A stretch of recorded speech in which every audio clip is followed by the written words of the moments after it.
d'Eli Hanson. Eli Hanson, un gars que j'ai rencontré dans un atelier d'écriture à Québec, puis qui me parlait qu'il venait d'écrire son premier, pas son premier, en fait, il a écrit beaucoup, mais c'est celui-là vraiment qui est le premier là, à apparaître et dont on parle.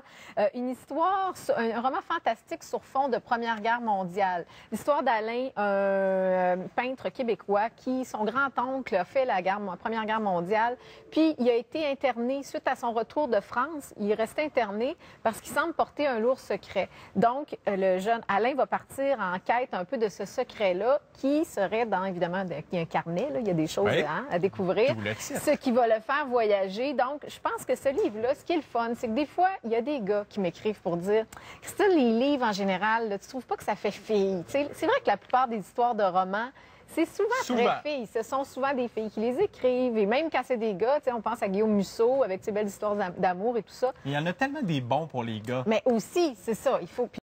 Si, c'est ça, il faut. Puis là, des fois, moi, j'ai besoin d'aide parce que je suis une fille, alors je ne peux pas nécessairement. Fait que dans ce là quand on m'écrit comme ça, je dis, partez à la recherche, puis réécrivez-moi pour me le dire. Et celui-là, c'est le cas. C'est un gars qui m'a dit, Christine, ce livre-là, j'ai adoré ça parce qu'il y a un peu de tout là-dedans. Et même si ça nous semble un peu des fois rocambolesque puis dur à croire, on embarque, ça nous tient en haleine jusqu'à la fin. C'est très prenant. Donc, Le Carnet maudit d'Eli Hanson, je pense que si vous aimez le genre, vous allez aimer ça. Un coup de cœur, vraiment un livre que j'aurais aimé écrire pour faire la recherche qui va avec, c'est Ma grand-mère avait bien raison. Béatrice Millettre, c'est une psychothérapeute, c'est plus que ça, en fait,